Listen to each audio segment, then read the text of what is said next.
ആരിത്? ജസ്ന മോളോ? എന്ന് വന്ന് UK നിന്നും? 1 വീക്കായി. എവിടെ ആൻറ്റി സാന്ദ്ര? ഞാൻ വന്നിട്ട് അവളെ വിളിച്ചു, പക്ഷേ റെസ്പോണ്ട് ചെയ്യുന്നില്ലല്ലോ. എന്തു പറ്റി? ഓ, ഒന്നും പറയണ്ട മോളെ. അവൾ കഴിഞ്ഞ 3 മാസമായി ഇങ്ങനെയാണ്. നേരെ ചൊവ്വ ഭക്ഷണം കഴിക്കില്ല, എവിടെ വിളിച്ചാലും വരില്ല, പള്ളിയിൽ പോലും വരുന്നില്ല. ഏ, അതെന്തു പറ്റി? നേരത്തെ എല്ലാത്തിനും ഓടിക്കളിച്ച് നടക്കുന്നതല്ലേ അവൾ. പിന്നിപ്പോൾ എന്താ? ആ, അതാ ഞങ്ങൾക്ക് മനസ്സിലാവാത്തത്. ഡിഗ്രി റിസൾട്ട് വന്നപ്പോൾ ഒരു വിഷയം പോയി. ഞങ്ങൾ വിചാരിച്ചു എക്സാം റിസൾട്ട് വന്നതിൻ്റെ ആകുമെന്ന്. പക്ഷേ അതൊന്നുമല്ല. അവൾക്ക് എന്തോ പറ്റിയിട്ടുണ്ട്. ചോദിച്ചിട്ടും ഒന്നും പറയുന്നില്ല. ആൻറ്റി വിഷമിക്കാതിരിക്കുക. ഞാനെന്തായാലും ഒന്ന് സംസാരിക്കട്ടെ അവളോട്. മോളൊന്ന് ചോദിക്ക്. ഇനി പെണ്ണിന് വല്ല പ്രേമവും തലക്ക് പിടിച്ചതാണോ എന്നാ എൻ്റെ പേടി. ജസ്ന ഒന്ന് ചിരിച്ചുകൊണ്ട് സാന്ദ്രയെ കാണാൻ റൂമിലേക്ക് ചെന്നു. സാന്ദ്ര ആ സമയം കട്ടിലിൽ കിടക്കായിരുന്നു. എടി! ജസ്ന റൂമിൽ ചെന്നലറി. സാന്ദ്ര കട്ടിൽ നിന്നും ചാടി എഴുന്നേറ്റു. ഹോ, പേടിപ്പിച്ച് കളഞ്ഞല്ലോ. നിനക്കൊന്ന് പയ്യെ വന്നൂടെ? സാന്ദ്ര ചോദിച്ചു. ഓ പിന്നെ, നിൻ്റെ റൂമിൽ കയറി വരാൻ എനിക്ക് അപ്പോയിൻമെൻറ്റ് വേണമല്ലോ. അല്ല, നീ എന്ന് വന്നു? സാന്ദ്ര ചോദിച്ചു. 1 വീക്കായിടി. നീ എന്താ ഫോൺ വിളിച്ചിട്ട് എടുക്കാത്തത്? അത് ഞാനിപ്പോൾ ഒന്നും എടുക്കാറില്ല. ആകെ മൊത്തം ഒരു മടുപ്പാണ്. അമ്മ പറഞ്ഞു. അല്ല, എന്താ നിനക്ക് പറ്റിയേ? എന്തെങ്കിലും മനസ്സിൽ കയറി കൂടിയോ? ഏയ്, അങ്ങനെയൊന്നും ഇല്ലടി. പിന്നെ 3 കൊല്ലം ഞാനൊന്ന് മാറി നിന്നപ്പോൾ നിൻ്റെ സ്വഭാവം അങ്ങ് മാറാൻ തുടങ്ങിയോ? ഒന്ന് പോ പെണ്ണേ, ഇത് വേറെ എന്തോ ആണ്. സത്യം പറ, വല്ല ബ്രേക്കപ്പ് വല്ലതും ആണോടി? സാന്ദ്ര ഒന്ന് തല താഴ്ത്തി. അപ്പോൾ കാര്യം അത് തന്നെ. അല്ല, ആരാ ആള്? അന്ന് പറഞ്ഞ അമലാണോ? അതെ, സാന്ദ്ര പറഞ്ഞു. ഓ, എന്തു പറ്റി? അത് അവൻ എന്നെ കൂടാതെ വേറൊരു ജൂനിയർ പെണ്ണിനെയായിട്ട്. അത് നീ എങ്ങനെ അറിഞ്ഞു? ജസ്ന ചോദിച്ചു. അത് കോളേജിലെ ഫ്രണ്ട്സ് പലരും പറഞ്ഞു, പക്ഷേ ഞാൻ വിശ്വസിച്ചില്ല. ഒരു ദിവസം 2 പേരും കൂടി തിയേറ്ററിൽ നിന്നും ഇറങ്ങി വരുന്നത് കണ്ടു.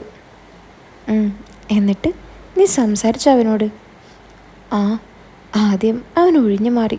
പക്ഷേ ഞാൻ കൂടുതൽ തെളിവ് കാണിച്ചപ്പോൾ അവൻ എല്ലാം സമ്മതിച്ചു. സാന്ദ്ര പറഞ്ഞു. പോട്ടേടി, സാരമില്ല. എടി, അവൻ പോയാൽ വേറെ 100 ആണുങ്ങൾ വരും. അല്ലേ തന്നെ നിൻ്റെ പുറകെ എത്ര ആണുങ്ങളാണ് സ്കൂൾ ടൈം മുതൽ പുറകെ നടക്കുന്നത്? ജസ്ന പറഞ്ഞു. എങ്കിലും എനിക്കവനെ ഭയങ്കര ഇഷ്ടമായിരുന്നടി. ഞാൻ അവനെ ആത്മാർത്ഥമായി സ്നേഹിച്ചത്. പക്ഷെ അവൻ എന്നെ ചതിച്ചു. അതിനേക്കാൾ എന്നെ വേദനിപ്പിച്ചത് ബ്രേക്കപ്പിന് അവൻ പറഞ്ഞ റീസണാണ്. അതെന്താ?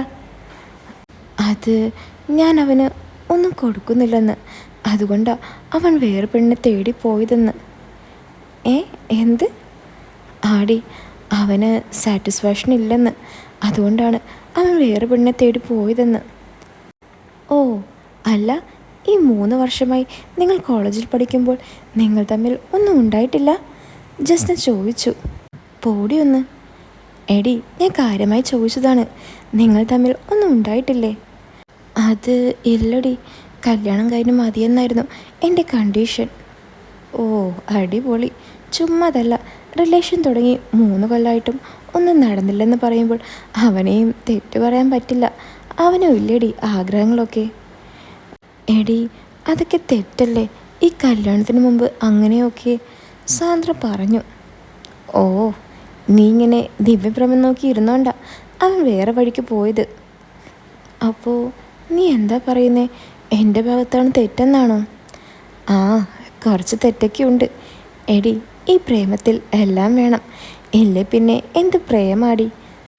നീ എന്തായി പറഞ്ഞത്? ഞാൻ കല്യാണത്തിന് മുമ്പ് അവന് അതാണോ സത്യമുള്ള പ്രണയം? സാന്ദ്ര ചോദിച്ചു. എടി കോപ്പേ, കല്യാണത്തിന് മുമ്പ് എല്ലാം കഴിഞ്ഞിരിക്കണമെന്നല്ല ഞാൻ ഉദ്ദേശിച്ചത്. എന്നാലും കുറച്ചൊക്കെ ഒന്ന് ട്രൈ ചെയ്തൂടെ? What you mean? ഓ, ഇനി ഞാൻ പച്ചയ്ക്ക് പറഞ്ഞാലേ നിനക്ക് സമാധാനമാകത്തുള്ളൂ. ഒന്ന് പോടി. അതൊക്കെ തെറ്റല്ലേ? ഞാൻ കുടുംബത്തിൽ പറഞ്ഞ പെണ്ണ. ആണോ? എങ്കിൽ പിന്നെ നീ എന്തിനാ ഇവിടെ നിന്ന് മോങ്ങുന്നത്? അവൻ്റെ ആഗ്രഹം തീർക്കാൻ വേറെ പെണ്ണിനെ കെട്ടിപ്പോൾ പോയി. നീ അവൻ്റെ ആഗ്രഹം സഹായിച്ചു കൊടുത്തില്ല. അതിലിപ്പോൾ അവന് മുഴുവനായും തെറ്റു പറയാൻ പറ്റില്ല. ഓ, അപ്പോൾ നീയും എന്നെ കുറ്റപ്പെടുത്തുകയാണല്ലേ? സാന്ദ്ര ചോദിച്ചു. കുറ്റപ്പെടുത്തിയതല്ലടി, ഇതൊക്കെ നോർമലാണ്. നീ ഏത് കാലത്താ ജീവിക്കുന്നേ?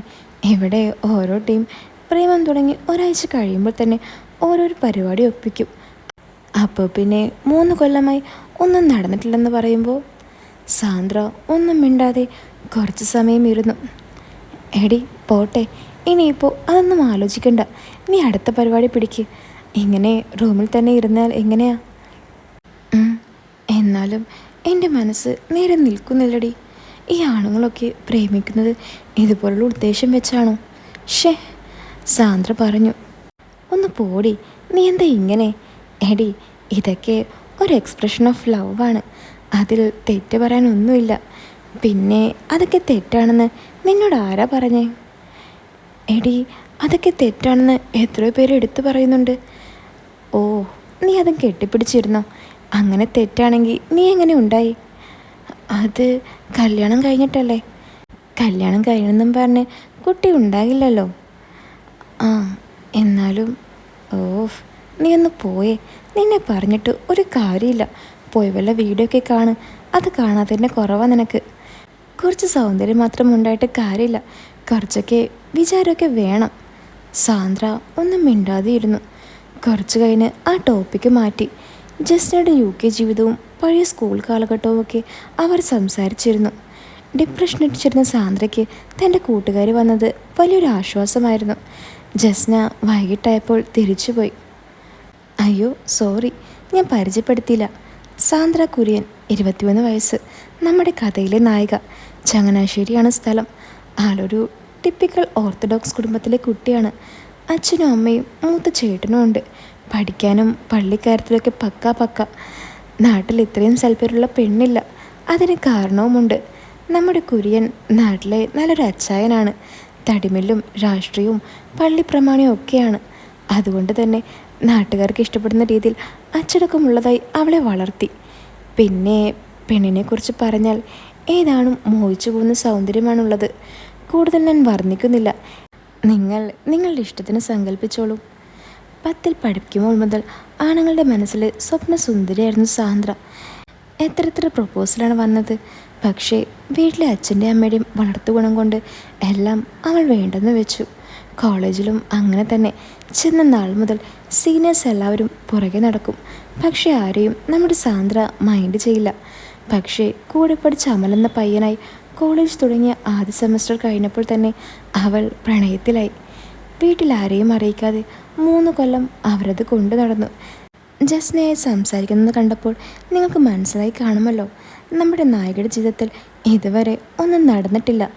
വിവാഹത്തിന് മുമ്പ് തെറ്റാണെന്നുള്ള ചിന്ത അവളുടെ മനസ്സിലുണ്ടായിരുന്നു. അവസാനം ആ കാരണം കൊണ്ട് തന്നെ അവൾ ആത്മാർത്ഥമായി സ്നേഹിച്ച പയ്യൻ അവൾക്ക് നഷ്ടപ്പെടുകയും ചെയ്തു. അത് സാന്ദ്രയെ വല്ലാതെ തളർത്തി. അതാണ് ഇപ്പോൾ ആദ്യം നമ്മൾ കേട്ടത്. ഇപ്പോൾ ബ്രേക്കപ്പായി 6 മാസം കഴിഞ്ഞു. പക്ഷേ ഇപ്പോഴും സാന്ദ്ര അത് ആലോചിച്ച് രാത്രി മുഴുവൻ കരച്ചിലാണ്. എന്തായാലും തൻ്റെ കളിക്കൂട്ടുകാരി ജസ്ന വന്നതിന് ശേഷം അവൾ വീണ്ടും നോർമലായി തുടങ്ങി. രാത്രി ജസ്നയെ വിളിച്ച് ബ്രേക്കപ്പ് സ്റ്റോറി പറയും. 2 മാസം നാട്ടിൽ വന്ന ജസ്നയ്ക്ക് സാന്ദ്രയുടെ ബ്രേക്കപ്പ് സ്റ്റോറി കേട്ട് നേരം വെളുപ്പിക്കുന്നത് അതായിരുന്നു പ്രധാന ജോലി. അങ്ങനെ ഒരു രാത്രി, സത്യം പറഞ്ഞാൽ നീ വന്നതുകൊണ്ടാണ് ഞാൻ ഇത്രയെങ്കിലും ഓക്കെ ആയത്, സാന്ദ്ര പറഞ്ഞു. എടി, നീ ഇത് പറഞ്ഞ് എത്ര നാൾ ഇരിക്കാനാ പ്ലാൻ? അടുത്ത പരിപാടി പിടിക്കണ്ടേ? ആടി, നോക്കാം. MBA എടുക്കണമെന്നുണ്ട്. പക്ഷേ ആകെ ഒരു മടുപ്പാണ്. അതാ ഞാൻ മടിക്കുന്നത്. അത് നീ വീട്ടിൽ തന്നെ ഇരിക്കുന്നത് കൊണ്ടാണ്.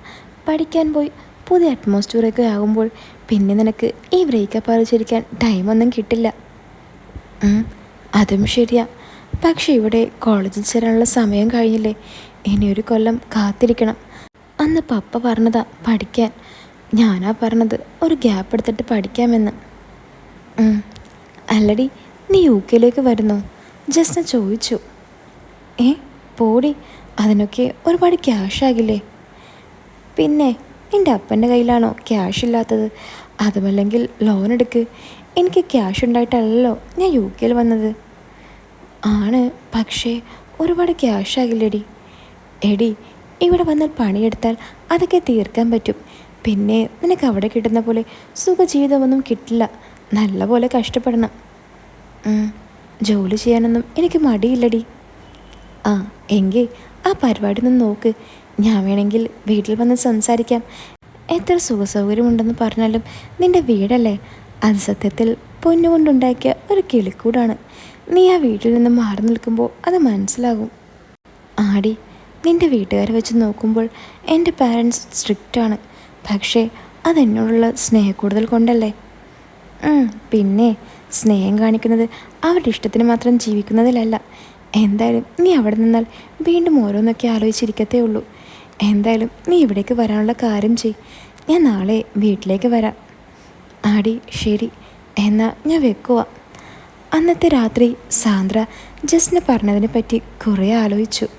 ഒരു കണക്കിന് പറഞ്ഞാൽ തനിക്ക് ഇവിടെ നിന്നും ഒന്ന് മാറി നിന്നാൽ അത് ഗുണം ചെയ്യും എന്ന് അവൾക്കും തോന്നി. അടുത്ത ദിവസം സാന്ദ്ര ജസ്റ്റിനെയും കൂട്ടി അവളുടെ അമ്മയെ കണ്ട് കാര്യങ്ങളൊക്കെ അവതരിപ്പിച്ചു. എന്താ ഇപ്പോൾ ഇങ്ങനൊരു ആലോചന? ഇവിടെ എവിടെയെങ്കിലും പഠിച്ചാൽ പോരെ? അമ്മ ചോദിച്ചു. അതമ്മേ, പുറത്തു പോയാൽ ഒരുപാട് ഗുണമുണ്ട്. ലൈഫ് സെറ്റിലാകും, സാന്ദ്ര പറഞ്ഞു. അതെന്താ, ഇവിടെ പഠിക്കുന്നവരൊക്കെ സെറ്റിലാകുന്നില്ലേ? അമ്മ ചോദിച്ചു. അങ്ങനെയല്ല ആൻറ്റി, ഇപ്പോൾ എല്ലാവരും അബ്രോഡ് പോകുന്നുണ്ട്. അവിടെ നമുക്ക് ഒരുപാട് ഓപ്പർച്യൂണിറ്റീസ് ഉണ്ട്. അതുമാത്രമല്ല, അവിടെ പഠിച്ചു കഴിഞ്ഞാൽ അവിടെ തന്നെ നമുക്ക് ജോലി ചെയ്യാനും സെറ്റിൽ ചെയ്യാനും ഒക്കെയുള്ള ഓപ്ഷനുണ്ട്, ജസ്ന പറഞ്ഞു. ശരിയാ, ഇപ്പോൾ എല്ലാവരും അങ്ങനെയാണ് ചെയ്യുന്നത്. പക്ഷേ ഒരുപാട് പൈസ ആകില്ലേ? പിന്നെ അച്ഛൻ സമ്മതിക്കുമോ എന്നറിയില്ല. അതാ ഞാൻ അമ്മയുടെ അടുത്ത് വന്നത്. അമ്മ ഒന്ന് പറ, സാന്ദ്ര പറഞ്ഞു. അതെ ആൻറ്റി, ഇവൾക്ക് എന്തായാലും ഒരു ചേഞ്ച് ആവശ്യമാണ്. UK ആണെങ്കിൽ ഞാനും ഉണ്ടല്ലോ, ഞാൻ നോക്കിക്കോളാം. ശരി, ഞാൻ എന്തായാലും ഒന്ന് സംസാരിക്കട്ടെ, അമ്മ പറഞ്ഞു. സാന്ദ്രയും ജസ്നയും കൂടി അമ്മയെ സോപ്പിട്ട് അച്ഛൻ്റെ അടുത്തേക്ക് കാര്യം അവതരിപ്പിച്ചു. ആദ്യം ഒന്ന് എതിർത്തെങ്കിലും പിന്നെ സാന്ദ്രയുടെ അച്ഛൻ സമ്മതം മൂളി. അങ്ങനെ സാന്ദ്ര അടുത്ത ഒരു കൊല്ലം കഷ്ടപ്പെട്ട് പഠിച്ച് IELTS പാസ്സായി UK പഠിക്കാനുള്ള കാര്യങ്ങൾ ചെയ്തു. അധികം തടസ്സമില്ലാതെ തന്നെ എല്ലാ കാര്യങ്ങളും റെഡിയായി. പോകുന്നതിന് മുമ്പുള്ള 2 ദിവസം സാന്ദ്ര വീട്ടുകാരെ പിരിയുന്നതിൽ നല്ലതുപോലെ വിഷമിച്ചു. പക്ഷേ എന്തായാലും പുതിയൊരു രോഗം അവളെ കാത്തിരിക്കുന്നുവെന്ന് അവൾക്ക് മനസ്സിലായി. അങ്ങനെ ഒരു ജാനുവരി മാസം സാന്ദ്ര നാടിനോടും വീട്ടുകാരോടും യാത്ര പറഞ്ഞ് ഫ്ലൈറ്റ് കയറി. ശരിക്കും വീട്ടുകാരുടെ സ്നേഹം കൊണ്ട് മൂടിയ ഒരു തറവാടിൽ നിന്നും അവൾ അവളുടെ ജീവിതത്തിൻ്റെ പുതിയൊരു ഘട്ടത്തിലേക്ക് പറന്നിറങ്ങുമായിരുന്നു. പുതിയ രാജ്യം, പുതിയ മനുഷ്യർ, പുതിയ സംസ്കാരം, എല്ലാം പുതുമ. അപ്പോൾ ഇതിൻ്റെ സെക്കൻഡ് പാർട്ട് ഇനി എന്തായിരിക്കുമെന്ന് കേൾക്കാൻ നിങ്ങൾക്ക് ആഗ്രഹമുണ്ടോ? അപ്പോൾ സെക്കൻഡ് പാർട്ട് ഇടണമെങ്കിൽ നിങ്ങൾ ഒന്ന് കമൻറ്റ് ചെയ്യണേ. കൂടാതെ വീഡിയോ ലൈക്കും കൂടി ചെയ്യണേ. അപ്പോൾ പുതിയൊരു കഥയായിട്ട് നിങ്ങൾക്ക് വീണ്ടും കാണാം. എല്ലാവരും കാത്തിരിക്കുക.